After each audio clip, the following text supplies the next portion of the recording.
कुछ मीडिया में sensational stories ये चलाई जाती हैं कि भारतवर्ष दुनिया का सबसे डिप्रेस्ड कंट्री या देश। India to be the most depressed country in the world. क्या ये बात सच है? ये बात यकीनन सच नहीं है और हमें ऐसे सेंसेशनलिज्म से जरूर बचना चाहिए। लेकिन सिक्के का दूसरा पहलू ये भी बिल्कुल हकीकत है। इंडिया में डिप्रेशन बहुत ही न पहचानी गई एक मानसिक स्वास्थ्य की तकलीफ है जिसका सरलता से इलाज संभव है। इंडिया में संभवतः 8 या 10 करोड़ व्यक्ति डिप्रेशन की बीमारी से गुजर रहे होते हैं किसी एक टाइम, और इनमें से 80% लोग इलाज के लिए कहीं नहीं पहुंचते। तो हमारा सबसे बड़ा काम है कि हम डिप्रेशन की बीमारी को पहचानें, डिप्रेशन की बीमारी का इलाज करवाएं और समाज में सही वास्तविकता फैलाएं। डिप्रेशन में ब्रेन में होता क्या है? 50-100 साल पहले साइकेट्री और मनोचिकित्सा के क्षेत्र में साइकोलॉजिकल थियरीज बहुत ज्यादा चल रही थी। साइकोलॉजिकल और सोशल थियरीज का महत्व अभी भी रहता है, लेकिन आज की साइकेट्री और मनोचिकित्सा का क्षेत्र ब्रेन बेस्ड है। तो डिप्रेशन जैसी बीमारी में ब्रेन में क्या क्या बदलाव आते हैं ये अलग अलग स्तर पे बहुत अच्छे से पहचाना गया है। जैसे कुछ एरियाज जेन्युइनली साइज में या तो छोटे होने लगते हैं टेम्परेरी, या उनकी बिल्कुल फंक्शनिंग लो हो जाती है। केमिकल बदलाव बहुत सारे आ जाते हैं। जो न्यूरोनल कनेक्शंस हैं, साइनेप्सिस कहते हैं जी, उनमें जो केमिकल ट्रांसमिशन होना चाहिए वो ठीक से हो नहीं पाता है। और ऐसे बहुत सारे बदलाव ब्रेन में डिप्रेशन की बीमारी के कोरिलेट्स के तौर पे पहचाने गए हैं। डिप्रेशन को आम रोजमर्रा की उदासीता या मायूसी से फर्क करना बहुत जरूरी है। हम सबको, जैसे हमने कोविड की महामारी के दौरान देखा, टेंशन हो सकती है, उदासीनता हो सकती है, हम कभी लो फील करें, कभी बात करने का दिल ना करे, कभी नींद अच्छे से ना आए, ये हो सकता है। लेकिन डिप्रेशन की बीमारी को हम एक बीमारी के रूप में पहचाने तो इन 3 केंद्र बिंदुओं को हमें अलग थलग समझना बहुत जरूरी। डिप्रेशन की बीमारी हम कब मानेंगे? अगर गंभीर उदासीनता या मायूसी या नेगेटिव थिंकिंग 2 हफ्ते से ज्यादा चल जाए, नींद में और भूख जैसे जो बेसिक बायोलॉजिकल फंक्शंस है उसमें गहरा बदलाव हो, कामकाज में या पारिवारिक जिम्मेवारियों में तकलीफ हो। सबसे बड़ा इंपॉर्टेंट इंडिकेटर, अगर आत्महत्या या खुदकुशी के विचार आए, वो एक बड़ा इंडिकेटर है कि डिप्रेशन की बीमारी संभव है। तो हमें डिप्रेशन की बीमारी को डिप्रेशन की बीमारी के रूप में पहचान के उसको इलाज के लिए ले जाना अति आवश्यक है। जैसे हमने बात की, एक बार फिर दोहरा दें, रोजमर्रा की उदासीनता जो हमें से किसी को हो सकती है, मामूली उदासीनता शारीरिक, पारिवारिक या सामाजिक कारणों से हो, और तीसरा डिप्रेशन की बीमारी जो बायोलॉजिकल है, अनुवांशिक है। होता अक्सर यह है कि बहुत अच्छे इरादे से, नेक इरादे से, अपने अनुभव पे बहुत सारे लोग समाज में ये सलाह देने को बहुत उत्सुक होते हैं, अरे तुझे काहे की उदासी है यार, विल पावर कर ले, चल उठ, बाहर चलते हैं, चल फिल्म देख के आते हैं, सब ठीक हो जाएगा, अपने आप को ठीक कर ले। गलत। अगर डिप्रेशन की बीमारी है किसी व्यक्ति को, तो हमें ये समझना बहुत जरूरी है कि उस व्यक्ति को भी अपनी परिस्थिति का एहसास है।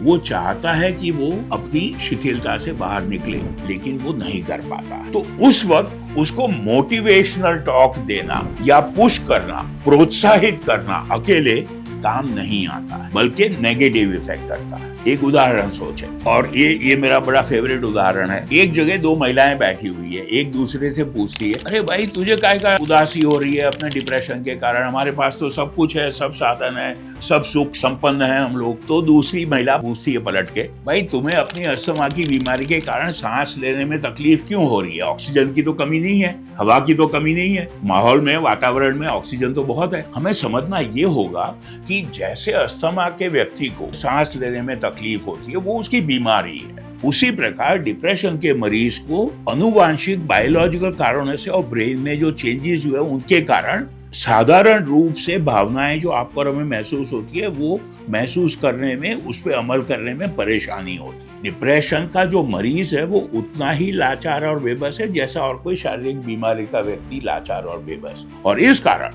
फिर कहा जाए, सिर्फ प्रोत्साहित करना, सिर्फ मोटिवेशनल टॉक देना, पुश करना, उसको एनकरेज करना न सिर्फ काम नहीं करता है, उल्टा पड़ सकता। और इस कारण बार बार कहा जाए, हमें रोजमर्रा की उदासीनता, कोई साधारण शारीरिक स्वास्थ्य के साथ बाहरी कारणों से उदासीनता हो वो, और डिप्रेशन की बीमारी को फर्क करना होगा और कौन सी स्थिति में क्या सलाह देनी है ये समझना होगा। डिप्रेशन का इलाज संभव है, सरल है और आसानी से हो सकता है, लेकिन जैसे हमने पहले कहा 80% व्यक्ति डिप्रेशन के या किसी भी मानसिक बीमारी के इलाज तक कभी पहुंचते नहीं है। और हमें इस आंकड़े को याद रखना है कि समाज में जागरूकता, सही चेतना, सही जानकारी फैलानी है कि जो डिप्रेशन की बीमारी है उसका इलाज संभव है और डॉक्टर के पास जाके, किसी मेंटल हेल्थ सेंटर जाके उसका इलाज करवाया जाए। एक चर्चा ये भी हो सकती है कि डिप्रेशन तो क्रिएटिव एक्सपीरियंस है, सकारात्मक एक्सपीरियंस है।